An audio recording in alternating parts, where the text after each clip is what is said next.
On va commencer avec les architectes et vous me donnerez ensuite votre grille de lecture, Monsieur Le Bouillonnec et Monsieur Touchefeu. Madame Vigano, d'abord, bonjour.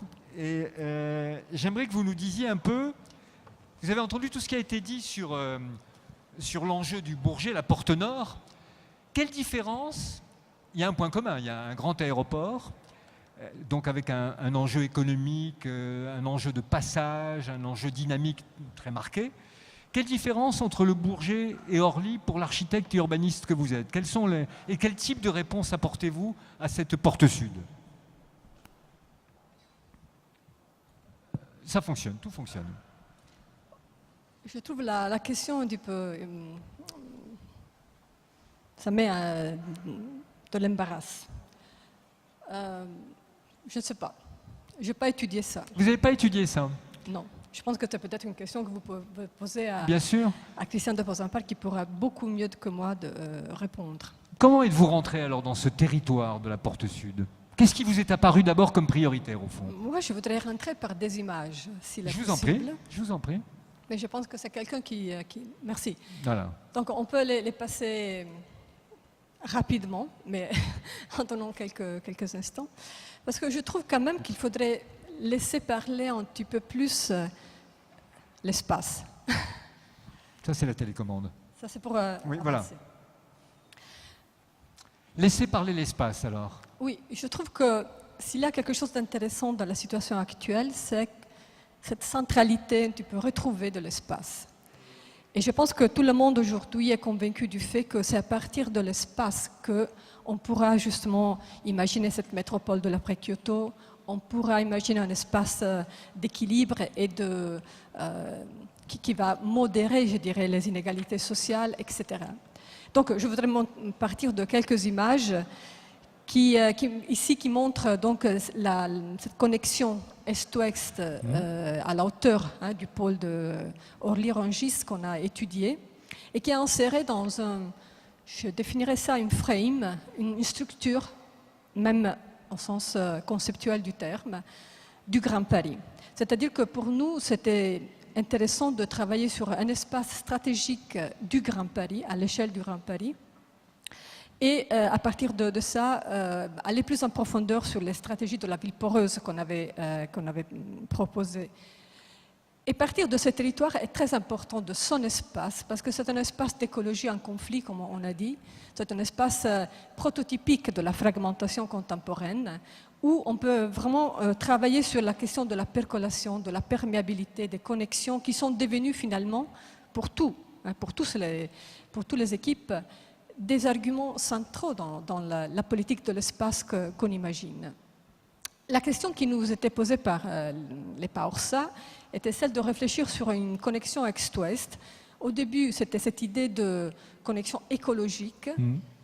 Et je trouve qu'il faut vraiment qu'on fait un effort pour dépasser cette idée d'antinomie entre les dynamiques métropolitaines et les connexions écologiques. Même les dernières phrases que j'ai entendues, on a toujours cette impression qu'on est quand même antinomique. Si nous, on imagine un espace pour nous, ce sera un espace qui n'est pas pour des autres espèces, par exemple. Alors, l'exercice qu'on a fait ici, ça a été justement celui d'essayer de regarder ensemble. Donc, on a travaillé avec des écologues et avec des ingénieurs hydrauliques, justement sur cette possibilité de travailler ensemble sur ce thème. Mais évidemment, la question de rendre habitable ce territoire, qui est un territoire de plaques et de fragments. Qui est dur, qui est un territoire dur. Qui est très, très imperméabilisé, qui est très... aussi où beaucoup de barrières, d'infrastructures sont présentes. Ça veut dire aussi réfléchir sur les gens qui habitent déjà là. Et c'est intéressant le travail qu'on a fait parce que d'abord, on a vu qu'il n'y a pas de différence entre les usagers et les habitants. Les usagers sont quelquefois aussi des habitants, ils ont des pratiques d'habitants dans ces territoires.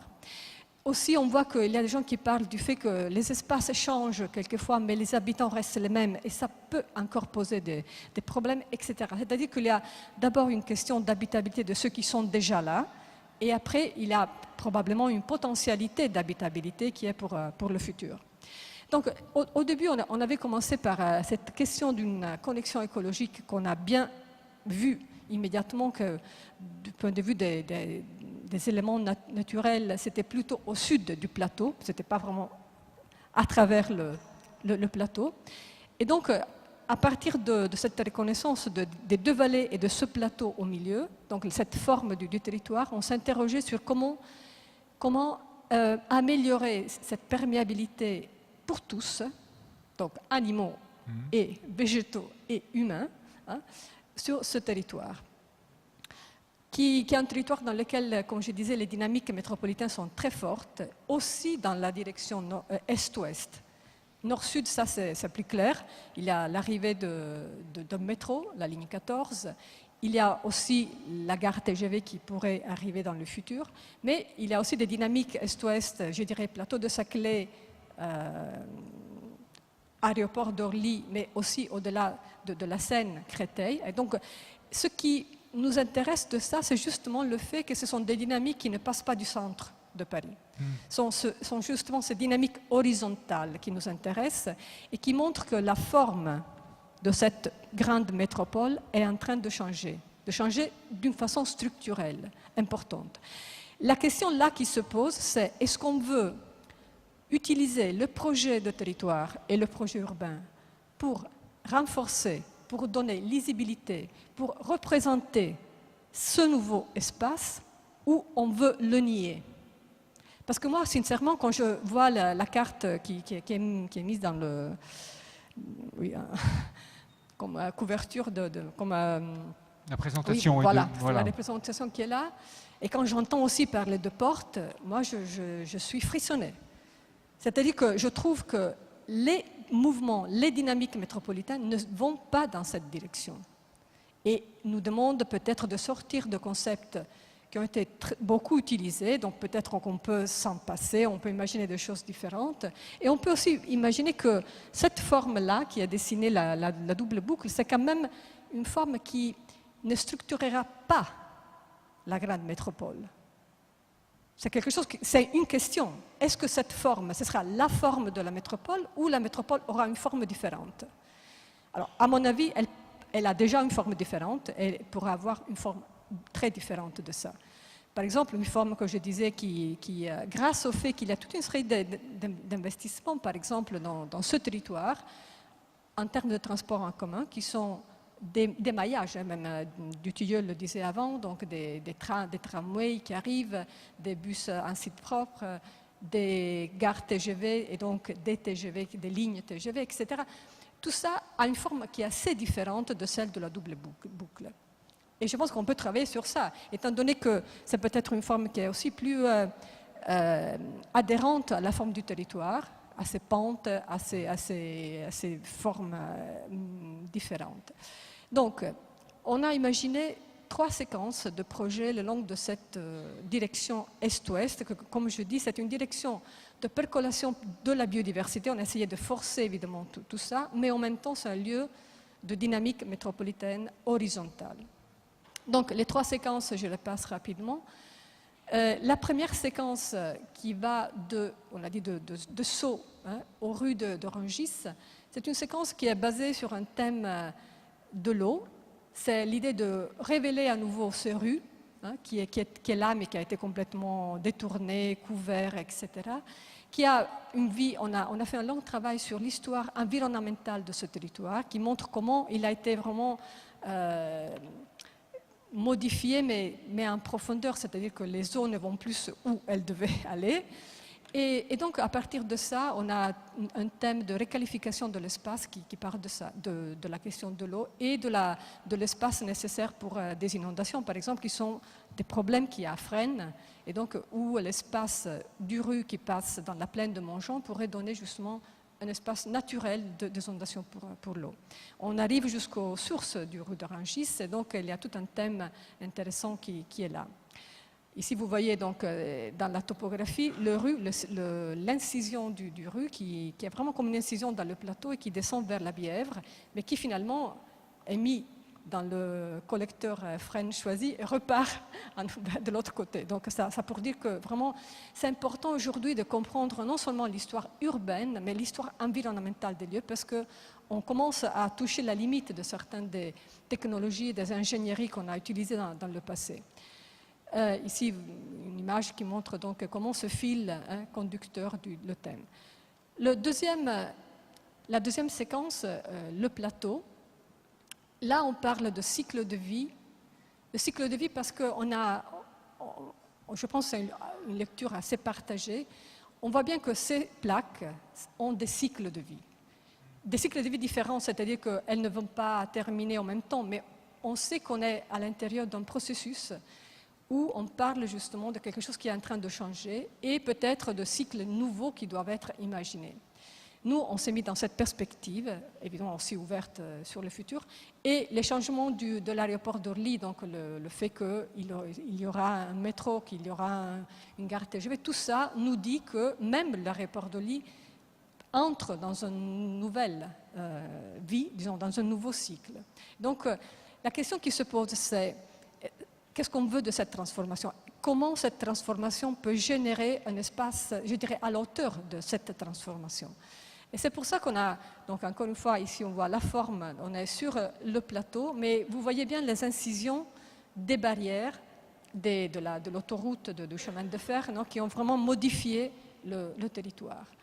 Donc là, on a proposé un concept de parc urbain, on l'appelait le boomerang et la lambda. Ce sont deux figures de parc qu'on imagine dans le temps de pouvoir construire, dans l'idée que cette transformation doit surtout être liée à une idée nouvelle d'espace public, que c'est l'espace public l'élément qui devrait structurer cette transformation, et que dans ce cas, l'espace public est aussi un élément fort de valorisation foncière, parce que c'est un élément de qualité formidable, qui va générer de la qualité formidable. Et donc, on propose de mettre comme point de départ de cette transformation, comme je disais, qui est une réflexion sur les cycles de vie des différentes plateformes et plaques qui sont autour, par exemple Senia, de mettre donc à la base de ça une réflexion sur l'espace public.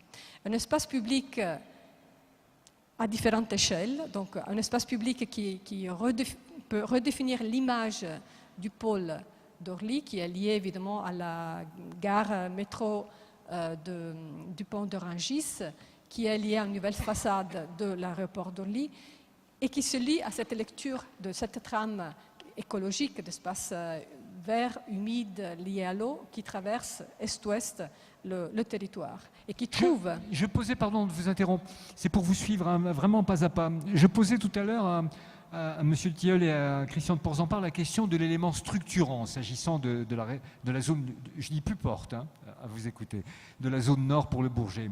Et il apparaissait que les moyens de transport, voies ferrées et grandes avenues étaient des éléments structurants.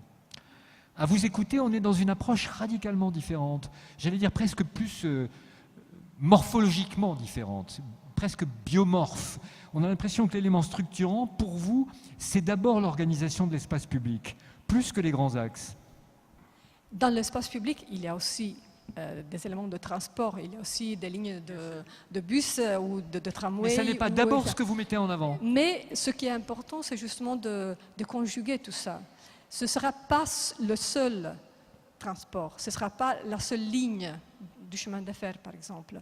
Ce sera plutôt un ensemble d'éléments, un faisceau dans ce cas, d'éléments qui est donc soit en partie lié au transport en commun, soit aux éléments de nature, et aussi, je dirais, à une idée d'espace public, au fait que ces grandes transformations de la métropole doivent s'appuyer et générer des espaces publics.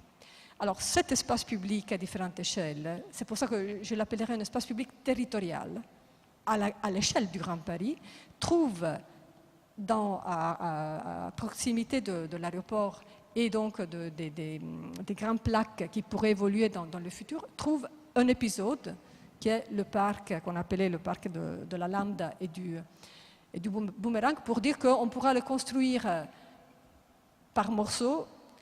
Donc on a proposé par exemple comme premier élément le boomerang qui passe sur la ligne du chemin de fer, qui va connecter même tout le grand espace vert du cimetière du Tillet, qui passe de l'autre côté et va vers Orly, donc un grand élément de connexion aussi du Grand Paris.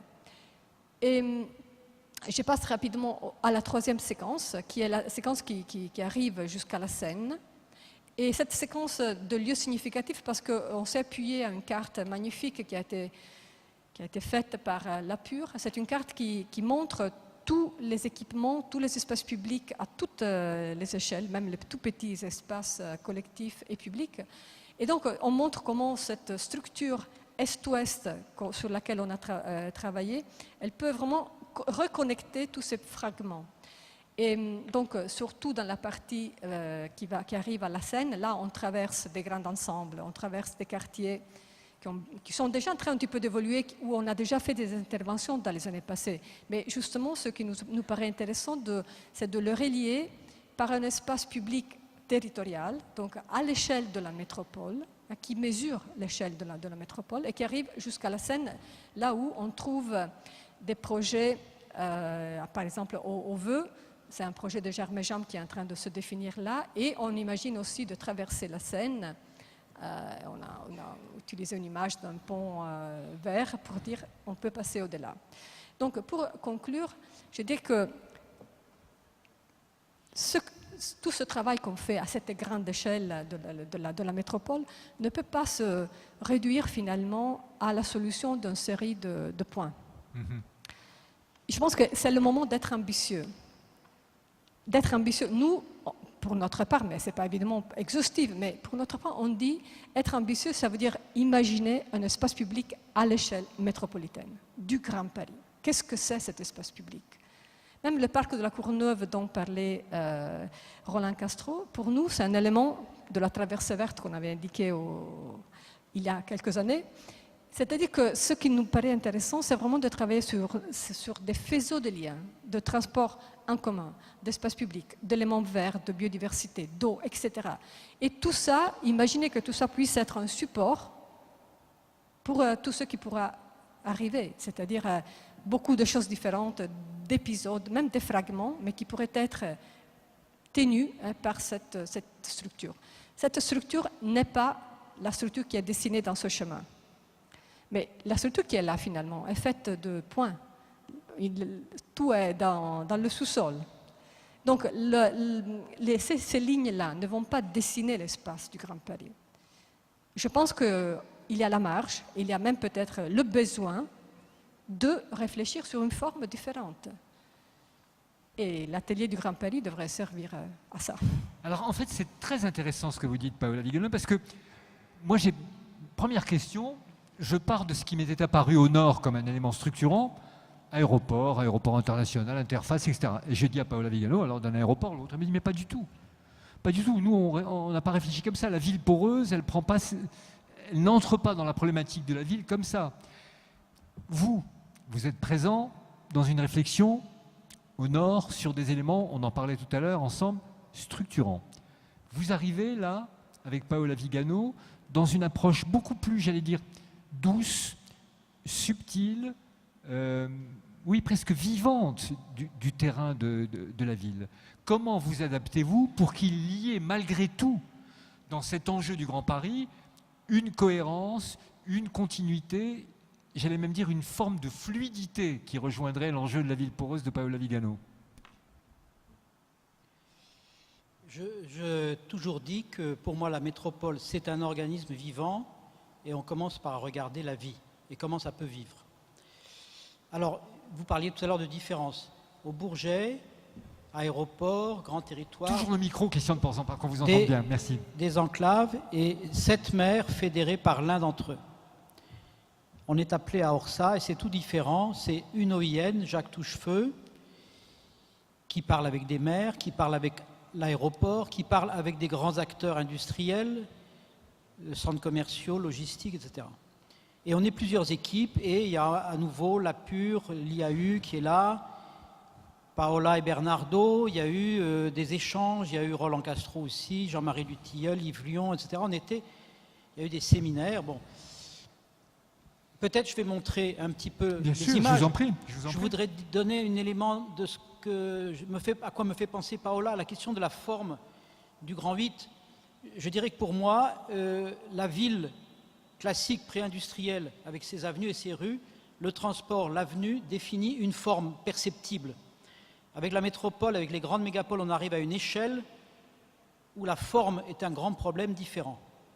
À l'époque des transports rapides, à l'époque des communications immatérielles et à l'époque des grands territoires, quand on est sur 80 km de territoire, qu'est-ce que c'est qu'une forme? C'est quelque chose que l'on perçoit. Alors qu'est-ce qu'on perçoit? On perçoit d'autres choses. On perçoit du local, on perçoit de la nature, on perçoit des rythmes, on perçoit des temps de transport, on perçoit quelques lignes, oui, on perçoit des repères, une montagne, un monument, un fleuve. Voilà, ça c'est les premières choses. Et à partir de là, il faut qu'on repense la question de la forme par rapport à des questions territoriales de développement. Et là, sur le territoire de Orsa, on se trouvait devant une chose. J'ai beaucoup parlé des enclaves et des grands tuyaux qui structurent la métropole, on les voit ici. Et vous voyez en rose et en violet des zones de la ville industrielle. Cette ville industrielle, elle a des moteurs qui font fonctionner la métropole. Alors c'est Rungis, immense camp industriel qui nous nourrit. C'est la Seigna, la Sogaris des bases de logistique. C'est l'aéroport. Et vous le voyez ici, la côtelette, la zone en bas, elle est aussi grande que le Grand Paris, vous voyez, que le Petit Paris, enfin le Paris intramuros, vous voyez. Mais il y a probablement là 250 000 habitants. C'est-à-dire que c'est un trou mort. La vie n'est pas là. Il n'y a pas de vie. Vous voyez, un immense territoire sans vie parce que c'est un territoire industriel. Il y a quelques petites villes, Orly, Rungis, Thiais, il y a des villages, on pourrait dire, hein, si vous voulez, qui vivent pas mal, mais qui ont peur de qui depuis 30 ans se défendent contre cette ville industrielle qui arrive, qui les gêne, qui est polluante, qui est un problème, même si ça apporte, comme à la Silic, des emplois. Il y a des emplois. Alors on a beaucoup réfléchi à ça, en particulier autant avec, sur Bourget, c'était avec Didier Martin, et là c'était au départ avec Daniel Béard, comme dans toute l'équipe du Grand Paris qu'on a fait, à cette situation de zone en enclave. Paola appelait ça des plaques. On était d'accord sur ce fait que le grand problème de l'impossibilité de vivre, c'est qu'on ne peut pas aller d'un endroit à l'autre et que tout est coupé. Et que ces grands camps industriels, il y a 4 gardiens ou 40 gardiens, mais c'est mort la nuit. Et non seulement les animaux ne traversent pas, mais les hommes non plus. Oui. Bon, et qu'est-ce qu'on peut dire? Laissons comme ça, allons vivre ailleurs. Non, on est à 7 km de Paris. C'est une folie de dire on ne peut pas habiter là.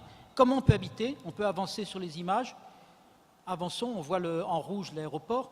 Là, on montre toutes ces... Voilà, on peut essayer de... Juste la diapo d'avant, c'était pour montrer les endroits, les germes de vie anciens. Vous voyez, tout au long, ça va passer un tout petit peu vite, excusez-moi. Juste avant, voilà. Les germes de vie anciens, depuis Paris jusque-là, vous avez les villages. Ils sont entourés de pavillonnaires, ils sont entourés de cités, et puis ils sont coupés par les zones logistiques, quelquefois des espaces verts, des délaissés et les grands tuyaux. Avançons. Voilà. Ce que je voulais montrer là, c'est un schéma d'il y a tout à fait à l'origine. Vous voyez, en couleur à gauche, c'est toutes ces grandes zones.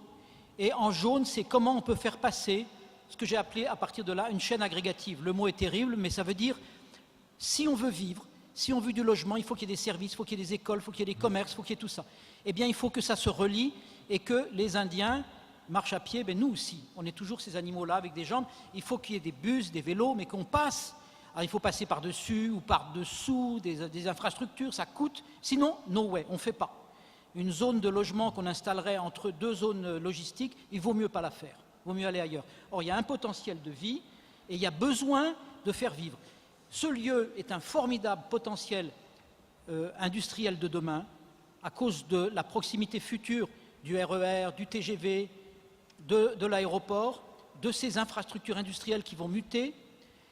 C'est un potentiel formidable pour la métropole, mais ça ne joue pas le rôle d'un grand pôle d'emploi, c'est des emplois pas grande valeur ajoutée, et l'avenir c'est de transformer en un véritable pôle de vie, un quartier très fort de ce Grand Paris, donc la mixité, et la mixité ne se fait que par ces liens, donc j'ai appelé ça chaîner, et on a beaucoup cherché comment chaîner, on a tous cherché ça, on est arrivé avec difficulté à relier Rungis, et on a trouvé une chaîne évidemment qui s'imposait, qui est celle de la nationale à nouveau.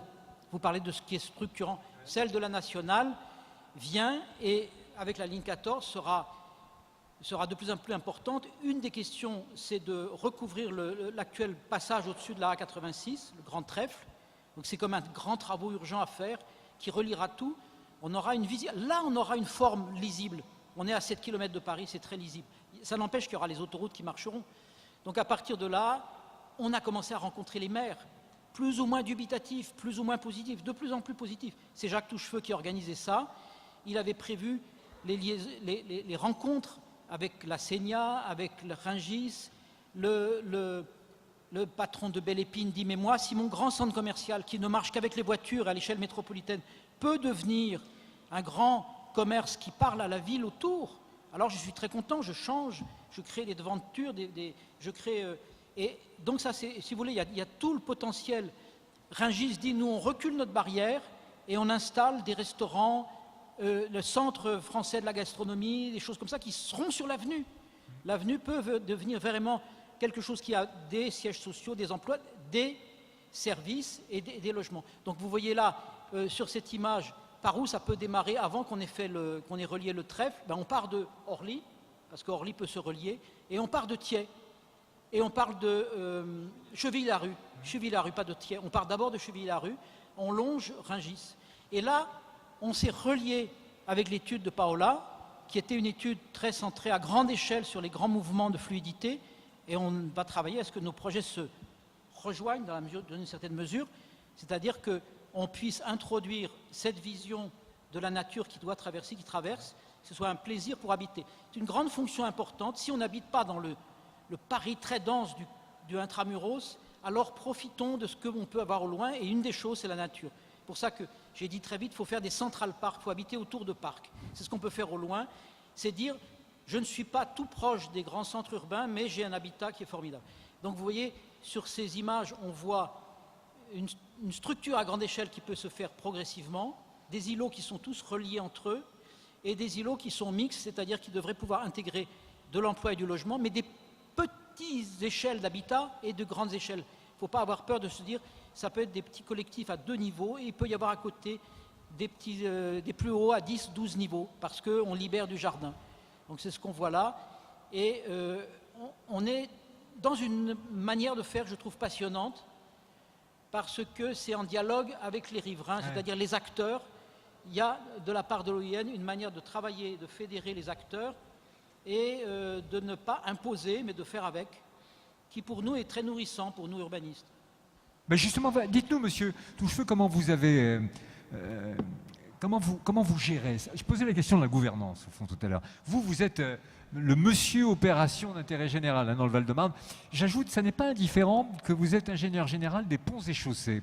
Donc vous avez un regard aussi particulier sur ces grands enjeux structurants, sur le moyen de casser les plaques, comme disait Paola Vigano tout à l'heure, et le moyen aussi de réussir ce chaînage évoqué à l'instant par Christian de Porzampar. Comment organiser au fond ce grand mouvement et rendre habitable une zone qui est une zone très spécialisée, et je reprends le mot de Paola Vigano, une zone dure. Comment la rendre habitable aujourd'hui en effet? C'est une alchimie complexe. Et qui n'est jamais gagnée d'ailleurs, puisqu'on peut sans arrêt faire des avancées et faire des retours en arrière. En fait, la complexité de ce lieu en particulier au sein d'Orly-Rungis-Seine-Amont, qui globalement est assez fragmenté, assez coupé, y compris dans la partie Seine d'ailleurs, puisqu'il y a un autre très grand projet également qui existe, qui n'est pas répertorié malheureusement d'ailleurs dans ce document, qui est le projet des Ardoines, qui est sur la Seine à Vitry. Mais en particulier sur Orly-Rungis, donc le projet que Paola Vigano et Christian de Porzampar vous ont montré, Roland Castro et Jean-Marie Dutilleul y ont travaillé aussi, chacun avec son entrée à notre demande. On était dans une complexité féroce en quelque sorte, puisqu'en particulier, on était à l'arrière de 4 villes, dont les identités de villes étaient par derrière, si je puis dire. Donc on était dans un lieu de frange, dans un lieu et en plus de grande machinerie métropolitaine. Donc effectivement très coupé, très fragmenté, très illisible. Et en même temps, on était convaincus qu'entre 5 et 7 km du périphérique, à un endroit où depuis et on a beaucoup travaillé pour ça aussi. On a 3 gares du réseau du Grand Paris. Il va y avoir une gare TGV, il y a l'aéroport, donc quelque chose qui a vocation à être dans une centralité de grande échelle, hein.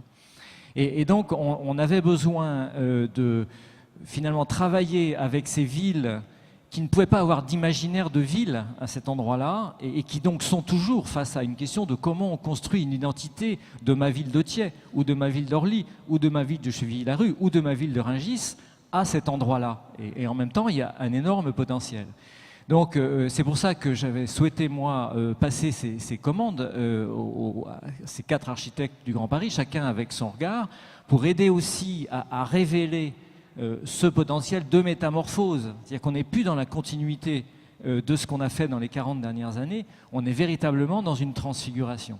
Mais juste, là aussi, pour vous suivre pas à pas, vous êtes dans la complexité, encore une fois, avec des paysages, avec des villes qui ont des problématiques très différentes et des types très différents. Et vous êtes face à des architectes et d'urbanistes qui ont chacun, et c'est peut-être la force du projet, des cultures différentes. Paola Vigano nous parle de la ville poreuse. L'approche d'un Castro est très différente, celle d'un Porzampar aussi.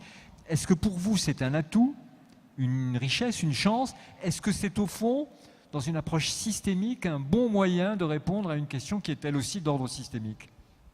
Ah, tout à fait. Tout à fait. Je pense que justement, quand on est dans des approches systémiques, on a non seulement des questions de systémique de gouvernance, si je puis dire, de système de décision, mais on a aussi une multiplicité de regards à faire vivre. Et c'est ça aussi d'ailleurs la ville de demain, une ville moderne. J'ai demandé à Paola Vigano et Bernardo Secchi de travailler sur cette question de l'eau, de la nature, c'est parce que je suis convaincu qu'on a besoin de fabriquer dans cette métropole du Grand Paris de la nature et de la ville dans une approche qui n'est plus une approche d'exclusion en quelque sorte, puisque quand même, jusqu'à présent, on a la campagne d'un côté, on a la ville de l'autre. Hein, et d'ailleurs, on a un projet qui est en bord de Seine qu'on a appelé Nature et Ville en Seine. Ville et Nature en Seine, pardon. Hein, et on a aussi un objet de Ville et Nature sur Montjean, donc à l'ouest, là où était la première séquence de Paola tout à l'heure. Donc je pense qu'on a besoin d'avoir des angles de vue qui sont différents et qui en même temps sont autant de façons de regarder la ville et de la composer. Très clairement, Jean-Marie Dutilleul parle de mobilité et ville. Oui. Bon, cet aspect-là était extrêmement important dans ce lieu-là, à la conjonction de l'aéroport, d'une gare TGV, de gare du réseau du Grand Paris, du RER, de tramway, de TCSP, etc., d'autoroute aussi. Voilà. Roland Castro, on l'a fait travailler sur la question de ces grandes machineries industrielles fermées, closes, etc. Comment elles peuvent avoir des bords qui sont plus épais d'une certaine manière au sens de l'infiltration de la ville. Alors pas forcément en dissolvant complètement ses fonctions métropolitaines. L'aéroport, on ne peut pas le dissoudre, entre guillemets. Le mine de Rungis, il a ses fonctions qu'il faut préserver. En même temps, il y a toute une épaisseur de franges dans lesquelles il peut y avoir de la ville qui se construit, donc du mélange, donc de la façon de montrer aussi l'objet à la ville, de l'ouvrir aussi d'une certaine manière. La ville étant ce mélange des flux, des fonctions, cette cohabitation en quelque sorte, cette conciliation entre plein de regards. D'où l'importance d'avoir des concepteurs qui apportent chacun leur regard et qui travaillent ensemble, puisqu'on a évidemment organisé les choses de façon à ce qu'en permanence, tout ça était une contribution partagée. Mais alors et confrontée. Comment moi j'écoutais avec beaucoup d'attention ce que disait Paola Vigano, elle a une définition de la ville qui est, oui, je disais biomorphe tout à l'heure, on a l'impression que c'est un organisme vivant. Vous, confronté à l'enjeu, l'un des principaux enjeux du vivant, qui est l'enjeu social, c'est-à-dire le fait que la ville soit pour de bon un espace partagé, le plus bel espace politique, hein, le meilleur sens du mot politique. Comment privilégier aujourd'hui cet enjeu social pour que la ville reste ouverte à tous, car il est indispensable qu'elle reste ouverte à tous, et qu'il n'y ait pas un élément exclusif aujourd'hui dans cet enjeu du Grand Paris? Tout d'abord, je pense que l'enjeu important dans ce secteur-là en particulier, c'était de construire une armature d'espace public de très grande qualité, vu l'enjeu à l'échelle métropolitaine de cet objet-là, qui en même temps constitue une adresse pour que des gens souhaitent venir y habiter, travailler, se distraire, etc. Donc ça fait partie de la ville pour tous, d'une certaine manière, cette qualité de l'espace public structurant, ce qui est absolument l'antithèse de ce que c'est aujourd'hui. Oui, mais Bruno Fortier, Et- ce matin, il posait une question qui me semble très très importante. Il disait comment conserver des prix de sortie possibles aujourd'hui. Alors, j'y viens aussi. Autre élément, c'est effectivement ce que disait Christian de Porzampar, c'est de se raccrocher au vivant, c'est-à-dire effectivement de se raccrocher aux espaces de ville qui existent, puisqu'il y a quand même des villes avec des bourgs, avec sûr, du oui. tissu, etc. Et comment on fabrique effectivement ce chaînage. Et puis, très clairement, et ça c'était un élément absolument fondateur du protocole politique qui a permis la création de l'OIN entre les 12 villes du territoire, le département, la région et l'État, c'est qu'effectivement, ce développement de ce grand secteur bénéficie, je dirais presque en premier lieu, à la société locale. Donc aux habitants qui sont là, et par rapport à leurs besoins de logement. Et on sait que sur ce territoire, globalement, 350 000 habitants, il y a 40% de logements sociaux. Donc c'est aussi un territoire Bien sûr. où il y a effectivement une situation sociale qui est marquée. Hein. Et puis il y a une autre dimension aussi, c'est qu'il y a un tissu industriel de PME, PMI extrêmement important. Et ça, c'était aussi fondamental dans ces projets de pouvoir les maintenir et leur trouver des réponses. Et cette question-là, en fait, on l'aborde par la question des prix de sortie, c'est sûr, dans des systèmes de péréquation, de grandes opérations, hein, dans lesquels, effectivement, il y a une matière urbaine importante qu'on va mettre sur les 20, 30, 40 prochaines années, c'est plusieurs millions de mètres carrés, et ce qui nous permet d'organiser des grands bilans financiers dans lesquels il y a des prix de sortie modérés pour les PME, PMI, des prix de sortie modérés pour le logement social, et les maires y sont extrêmement attentifs, et le système politique local y est extrêmement attentif. Alors, Monsieur Le Bouillonnec, votre regard, il est extrêmement intéressant aussi, parce que député maire de Cachan, premier vice-président de Paris Métropole, et depuis tout à l'heure, nous parlons de quoi? Nous parlons d'un territoire dont nous disons qu'il est spécialisé, et donc il n'est pas facilement habitable, que c'est un territoire dur, que c'est un territoire dans lequel il faut trouver les moyens d'aménager des grands espaces publics. Est-ce que c'est d'abord votre grille de lecture à vous? Est-ce que c'est comme ça que vous le percevez, ce territoire? Alors bien entendu, je ne le perçois absolument pas comme ça. Je suis un natif. Et quand vous êtes né quelque part, vous ne traduisez pas avec une telle disqualification, d'une certaine manière, un constat. Si vous me le permettez, je vais vous faire monter un tout petit peu plus haut, parce que je suis moins spécialiste du territoire qui a été évoqué il y a quelques instants, des Pas d'Orsat, Oui. que du sud francilien. Il y a deux démarches différentes qui sont initiées dans le sud francilien. Une première qui est articulée à partir de la démarche d'État qu'a créée l'OIN et qui porte sur des périmètres dans lesquels l'État était investi. L'aéroport de Paris, Rungis, ce territoire autour de ces deux pôles qui, bien entendu, ont été toujours des espaces sur lesquels l'État a agi en tant que tel.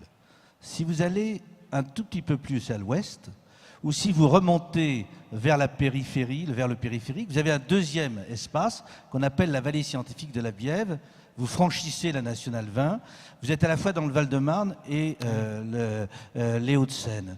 Et de Montrouge à Massy, à Antony, disons, de Clamart à Villejuif, vous avez un deuxième territoire.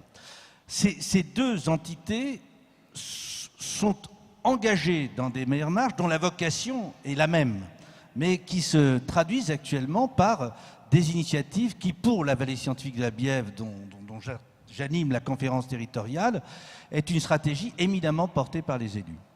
Alors que pour l'OIN, on est parti d'un instrument d'État dans lequel les territoires, les collectivités, la région, le conseil général, les communes sont entrés et sont acteurs, bien entendu. Ce sont deux démarches différentes, je l'indique pour que tout le monde comprenne qu'il y a plusieurs manières de faire. Oui, mais je posais tout à l'heure la question, je posais la question de la fluidité sur l'école Vigano et l'école Porzampar. Y a-t-il une fluidité aujourd'hui entre ce qui relève de l'État et ce qui relève des élus? Écoutez, je donne sur le sud francilien, on a créé en 2000 une conférence territoriale, modèle de Paris Métropole, qui a été initiée par la conférence métropolitaine que Bertrand Delanoë a mis en place dès son élection. À l'est de Paris, vous entendrez actuellement Jacques J.P. Martin, le maire de Nogent, qui préside Paris Métropole. Il y avait depuis plusieurs années une conférence territoriale. Patrick Braouzek, dans le Nord, est aussi parti d'une stratégie d'élus. Ça veut dire qu'on a assisté, dans cette dernière décennie, à des stratégies de développement dans lesquelles les élus ouvraient des espaces de débat avec leurs voisins. Et moi, quand je parle de voisins, de l'autre côté de la Nationale 20, dans les Hauts-de-Seine, le Val-de-Marne, on ne connaissait personne, voyez-vous. Je partais à une génération qui a connu le mur de Berlin du côté de la Nationale 20. Et puis, les espaces se sont ouverts. Et pourquoi? C'est parce qu'en réalité, ces territoires ont été des territoires éminemment de service à la capitale. Ils ont servi pour les hôpitaux, ils ont servi pour les cimetières, je le dis. Ils ont servi pour les lieux où on bannissait les gens. La banlieue est née à Arcueil, au Kremlin-Bicêtre. Et chaque fois que les choses ont évolué, c'est parce que Paris s'est agrandi. Hein, la butte aux Cailles, dans le 13e, c'était Gentilly. Saint-Pierre-de-Montrouge, dans le 4e, c'est pas par hasard que ça s'appelle Saint-Pierre-de-Montrouge. Et en réalité, le seul dialogue Paris-banlieue, c'était la loi qui venait élargir le champ de respiration de Paris. Et puis ces territoires qui étaient des territoires de service.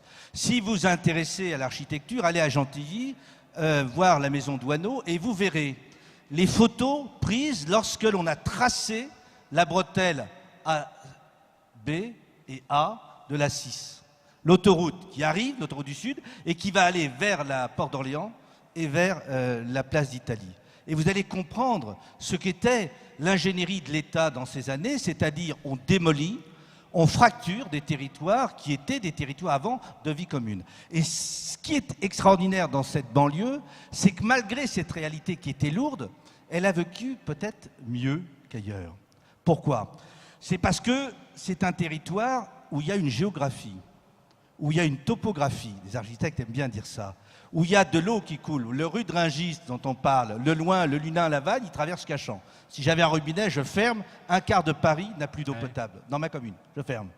Et d'une certaine manière, la Bièvre, qui est devenue en quelques années l'identité de notre territoire, que personne ne connaissait plus, puisque c'était un goût dissimulé. En 1905, les gens protestaient pour que les politiques la ferment, et aujourd'hui, on a une stratégie de découverte. Ce territoire a une topographie, et je trouve extraordinaire qu'on puisse parler de la topographie à proximité de Paris, et que d'une certaine manière, on avance dans cette stratégie.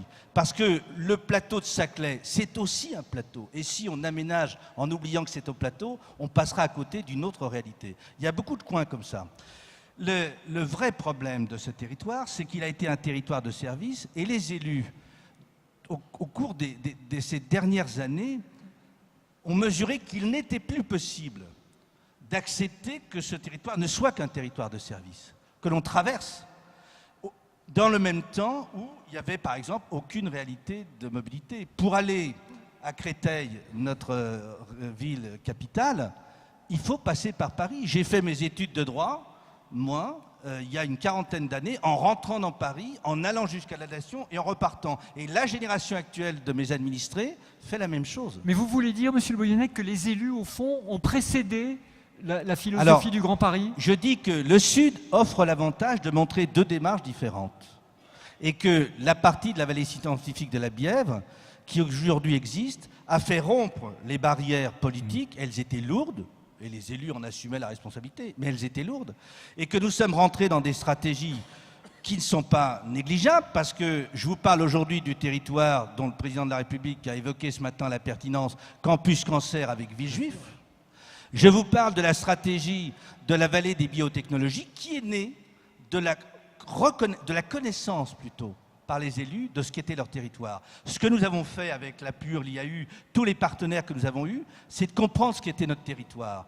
Et on s'est aperçu par exemple qu'il retenait 4000 chercheurs, qu'il était l'équivalent en termes de recherche de la 4e région de France. C'était pas inné, c'était pas marqué dans le code du bon maire d'un territoire du Sud francilien. On l'a découvert, on s'est aperçu qu'il y avait une réalité qui était ignorée, mais parce que chacun avait sa réalité dans son territoire communal. Et d'un seul coup, on est allé rechercher ce qui construisait le réseau. Le RERB, nous, on n'appelle pas ça le RERB, nous on appelle ça la ligne de Sceaux. On est toujours dans cette histoire de territoire. Et la ligne de Sceaux, c'était ce qui qui irriguait en fait jusqu'à Arpajon le territoire. C'était d'ailleurs même la société d'Arpajon. Donc, ce que j'essaye de démontrer là, c'est que dans l'approche qui est la nôtre aujourd'hui, démarche d'élus, Vallée Scientifique de la Bièvre, stratégie de l'État, dans l'instrument d'État qu'est l'OIN, il y a en tout état de cause la volonté de rétablir triple exigence, le lien avec Paris. Parce qu'il faut le construire. Les communes de mon agglomération de Val-de-Bièvre, on est à 3 km de Paris. Si nous n'avons pas de destin commun avec Paris, on a de destin commun avec personne. Donc c'est le lien avec Paris. Et ça, c'est une construction politique qui est née et que traduit Paris Métropole, mais c'est aussi une stratégie dans laquelle il faut que des opérations soient conduites ensemble. La cité universitaire avait une partie de son territoire à Gentilly. Un jour, on a construit le périphérique. L'église de la cité universitaire est restée du côté de Gentilly. Je fais exprès de parler dans ces frappes d'architecture. Aujourd'hui, qu'est-ce que nous faisons? Nous construisons une passerelle. On travaille pour que des cités étudiantes viennent dans la banlieue de Gentilly et on est en train de lobbyer pour qu'un jour le périphérique soit couvert, pour qu'on retrouve une réalité territoriale. Voilà un exemple de ce que l'on fait, dans lequel, effectivement, on remobilise du même coup tous les instruments, c'est-à-dire les rapports avec l'État, les stratégies de l'État, le rapport avec la ville capitale et, bien entendu, nos départements. Je posais tout à l'heure à Vincent Capo-Canelas la question de, à travers l'enjeu du Grand Paris, sinon d'une révolution, en tout cas d'une très sensible évolution organisationnelle dans le champ politique. À vous écouter, c'est évidemment le cas. Et même, Paola Vigano, je cite ces mots, disait au fond, ce qui l'intéresse, c'est une dynamique horizontale. Quand vous évoquez le rôle des élus et celui de l'État, le rôle de l'État a toujours été une sorte de verticalité qui s'exerçait sur le pays, dans la gestion du pays. À vous écouter, on a l'impression qu'il existe maintenant une horizontalité des élus qui permet d'avoir une résultante, qui serait peut-être celle du Grand Paris. Je ne sais pas si on peut aller jusque-là. Mais... Vous posez un problème qui est au cœur des débats entre l'État et les collectivités. Moi, je suis parlementaire, je suis député, j'ai travaillé sur le texte de loi de M. Christian Blanc, qui était un mauvais texte. J'ai beaucoup de respect pour Christian Blanc, il a mis le point, il a fait agir là, mais le texte était un mauvais texte. Je l'ai combattu. Pourquoi? Parce que c'était un texte qui apportait d'une certaine manière une stratégie d'État. Et le premier texte du Grand Paris, je voudrais me permettre de vous le rappeler, ne parlait que des transports. Il ne faut pas l'oublier. Ouais. Ceci étant dit, le texte a évolué. Le ministre Christian Blanc a été comme un meeting de milicie sur tous les territoires et est venu parler avec nous. Et le texte a évolué dans le même temps où le rapport, l'intégration du rapport entre l'État et les élus a changé. Je me permets de dire aussi que l'avenir de ce territoire capital a été depuis 1500 ans à la main de l'État, quel que soit cet État. Mais que dans les 20 dernières années, on avait assisté à un abandon de ce territoire par l'État. Notamment lorsque le processus de décentralisation mis en place dans notre région s'était accompagné d'une dualisation politique entre l'État, je le dis, et par exemple la ville de Paris et la région. Et c'est vrai que le débat sur le Grand Paris a été regardé comme un retour de l'État, considéré comme nécessaire, mais d'une manière d'État qui n'était plus acceptable. Parce que ce que revendiquent les élus, c'est un processus de démocratie, de décentralisation. Et du même coup, on s'est frotté. On s'est frotté. Mais dans le même temps, par exemple, la stratégie du Grand Paris, du réseau, elle n'est passée que par la démarche concertée. On a été beaucoup à vivre ces débats où le grand public est venu parler de ces choses-là et ils ont parlé de leur territoire comme jamais ils n'en avaient parlé. Donc d'une certaine manière, on a fait l'apprentissage de forme et Jacques J.P. Martin, le président de Paris Métropole, qui a succédé à Paris Métropole, pourra l'évoquer. On est dans un autre type de rapport aujourd'hui. Et du même coup, la gouvernance que nous venons d'aborder à Paris Métropole, on vient officiellement d'ouvrir le débat sur la gouvernance, ne se traduit pas pour nous dans une stratégie, on va parler des institutions, parce que si on parle des institutions, on parle des pouvoirs. Je traduis Commission Balladur, par exemple. Mais on rentre dans une autre stratégie, celle des projets, celle dans lesquelles, avec des instruments différents, selon les périmètres, avec des obligations différentes, l'État ne peut pas être absent de l'aéroport de Paris ni du Bourget, il ne peut pas être à l'écart des problèmes d'eau, des problèmes de stratégie d'aménagement de santé publique, les hôpitaux dans le territoire, mais dans le même temps, il ne peut plus agir, au-delà des aspects financiers, s'il ne tient pas compte de la volonté que nous portons que la situation des habitants soit aussi au cœur de la réflexion partagée. Monsieur Touchefeu, vous qui êtes passé par le ministère de l'Équipement, vous partagez la vision de monsieur sur le découplage. Oui, d'une certaine façon, le découplage entre l'action de l'État et celle des élus dans cet enjeu du Grand Paris. Moi, je ne le formulerai pas comme vous venez de le faire. Je suis convaincu que le travail de projet qui est en fait mon quotidien consiste à mettre en synergie les énergies des 4 niveaux de puissance publique. Dans mon conseil d'administration, il y a l'État, la région, le département, les villes. Il y a plus d'ailleurs d'élus que d'administrateurs d'État. Et je pense que fondamentalement, le projet ne pourra effectivement se transformer en une réalité que si les 4 niveaux de puissance publique exercent leur part de responsabilité. Et chacun tient un morceau. Et les maires en particulier, dans la mesure où, ils ont le rapport avec la société locale, et deuxièmement, ils sont en responsabilité du plan local d'urbanisme, donc de la vision urbaine. Voilà.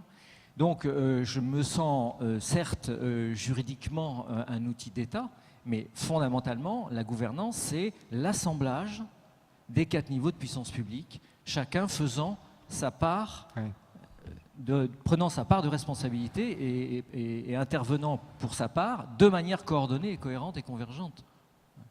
Voilà. Mesdames, Messieurs, je vous en prie, comme tout à l'heure, si vous souhaitez poser des questions, vous nous faites un petit signe, on vous approchera un micro. Et encore une fois, merci de nous dire d'où vous nous parlez au fond, d'où vient votre question en fonction de vos spécialités ou de vos cultures différentes. Qui souhaite intervenir? Alors, oui, on vous amène un micro, madame.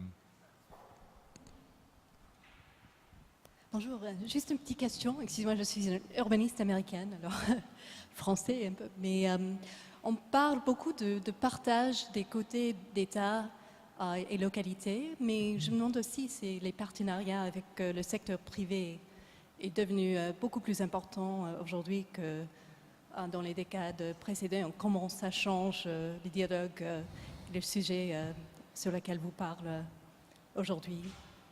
C'est une bonne question que nous aborderons aussi tout à l'heure, madame, s'agissant des transports et du métro. Et quel type de financement? Est-ce qu'il faudra parler des PPP? Est-ce qu'il faudra parler du privé? Enfin, on y viendra en tout cas tout à l'heure, mais qui peut-être déjà souhaiterait répondre à cette question sur les... Oui. Si je parle de la vallée des biotechnologies, l'analyse que nous avions faite, nous, ne portait pas seulement sur le secteur public, c'est-à-dire les grands hôpitaux ou l'hôpital Gustave-Roussy, qui est une structure privée, mais il portait aussi sur l'intégralité des grands acteurs économiques et de la santé et de la pharmacie. Sanofi, qui est le plus grand, est présent dans 7 de nos communes. Il est aussi présent sur l'OIN. Nous avons beaucoup de laboratoires de recherche qui sont dans le secteur privé. Et nous avons aussi des grands établissements, je pense à l'École normale supérieure ou au CEA de Fontenay, qui sont des acteurs privés. De la démarche que nous avons construite, nous, à rechercher immédiatement le partenariat des chambres de commerce et d'industrie, qui sont membres de notre conférence territoriale de la vallée scientifique de la Bièvre, avec qui nous avons une charte de partenariat et avec qui nous avons, par exemple, engagé les démarches relatives aux filières pour les PME de recherche et d'études. On constatait que la plupart de ces PME allaient faire leurs études, faire leurs recherches dans des secteurs à l'étranger, alors qu'ils avaient à 4 km là un grand établissement. Et puis il y a un autre aspect des choses, c'est que nous avons déjà, nous, initié la création de 3 pépinières, qui sont alors là, pour le coup, des lieux d'implantation, pépinières et hôtels d'entreprise. Et la démarche, pour être très clair, il s'agit d'une démarche de développement territorial au service des habitants, dans la plénitude, ce qui a été dit par mes collègues tout à l'heure, c'est-à-dire on ne parle pas seulement du transport, du logement, mais de la vie avec les écoles, les cultures, les loisirs, etc. Mais c'est aussi une démarche d'emploi. L'une des choses qui est forte, c'est que bien sûr on fait un grand réseau pour aller d'un point à un autre, mais on n'est pas obligé d'aller d'un point à un autre simplement pour le travail. On pourrait même essayer d'éviter de se déplacer pour le travail. Et nos territoires du Sud sont des territoires qui revendiquent d'avoir à nouveau des activités économiques, et je me permets même de le dire devant, des activités industrielles. Parce que notre grand malheur, en France en général, mais dans notre territoire francilien et notamment dans le Val-de-Marne, c'est la chute vertigineuse des instruments d'industrialisation. Donc quand on parle d'une stratégie de développement, c'est bien y compris dans la dimension économique et avec les partenaires économiques qui sont aujourd'hui dans des questionnements. Je me souviens d'une réunion avec des acteurs économiques et la RATP à la sous-préfecture de l'Île-et-Rose, où les chefs d'entreprise arrêtent la RATP qui présentait tous ces projets en disant « Est-ce que vous pourriez venir me demander à quelle heure on embauche dans mon service le matin ?» Et après, vous verrez si vous êtes bien adapté à mes horaires d'emploi de mes personnels. Et là, ça va jeter un froid. C'est au cœur du problème, le développement économique, bien sûr. Christian de Porzampar, je vous en prie. Par rapport à cette question, je me souviens les premières fois au début de notre travail sur le Grand Paris, évidemment, Orly et tout l'environnement d'Orly était une des zones qu'on s'était posées. Je me souviens Daniel Béard disant toujours il faut qu'on s'y intéresse. Et c'est une des zones qu'on a le moins travaillé, enfin un peu moins. On a travaillé sur le Bourget, on a travaillé sur Massy, Saclay, etc. C'était une zone que je trouvais très difficile. En y allant, en passant du temps, etc. Ça paraît, on se dit, c'est mission impossible. Ouais. Le travail qu'on a fait avec l'OIN, avec Jacques Touchefeu, avec les maires, me fait aujourd'hui penser que ce que je vous ai montré en dessinant, c'est possible. On arrive à chiffrer un peu par quoi ça passerait. Mais si c'est possible, ce qui m'a éclairé, c'est que j'ai vu que les partenaires privés sont extrêmement intéressés et que les maires commencent à dire mais c'est important. C'est-à-dire qu'on a vu, c'est de la force de l'économie et de la représentation locale qu'on se dit c'est possible. Bien sûr, Jacques Touchefeu est là, celui qui met en relation et qui ainsi, mais ça ne se fera que comme ça. Il faudra qu'il y ait de l'argent parce qu'ils y auront intérêt. Donc un Bélépine dira je m'adapte à quelque chose qui va changer, ça va être mieux pour l'endroit et quelquefois, on a des promoteurs qui viennent et nous disent « Tiens, on aimerait bien faire une étude sur ça, très en amont. Ça a l'air d'être bien placé par rapport au Grand Paris. » Donc, il se dit « On pourrait apporter notre argent là où on sera aidé, parce qu'il y aura des règles qui aideront. » Donc, on est aujourd'hui dans une évidente conjonction. Il n'y a plus d'argent public pour tout régler. La démocratie fait que ce n'est pas l'État qui peut arriver à imposer. On n'est plus à l'époque que vous disiez, tellement frappante, des photos de la coupure des autoroutes. La blessure des territoires, on n'est plus dans cette époque où on peut faire comme ça. Il faut recoudre et on se dit c'est impossible. J'ai l'impression que ce ne sera possible et c'est possible parce qu'on a eu un écho réel, territorial et les patrons de la géologistique, les patrons de Rungis, les patrons de Bélépine, on les a rencontrés et ils voient un intérêt fort à la mutation. Donc ils vont être acteurs, donc c'est l'économie privée qui fera marcher. Hein. Ce n'est pas une chose qui viendra des impôts. Il y aura bien sûr des travaux public, il y aura bien sûr des investissements et des banques, il en faudra, mais ça ne marche que si l'économie marche. Et quand je disais, on part de la vie, je parle de cette vie-là aussi, cette vie de l'économie, cette vie des emplois. C'est quelque chose de très, très, très concret, en fait. C'est ce que vous pensez aussi, monsieur Touchefeu Oui, tout à fait. Je n'ai rien à rajouter. Bon. Autre question, mesdames, messieurs, ou passons-nous à la table ronde suivante? Pas d'autres questions. Madame, merci. Messieurs, merci.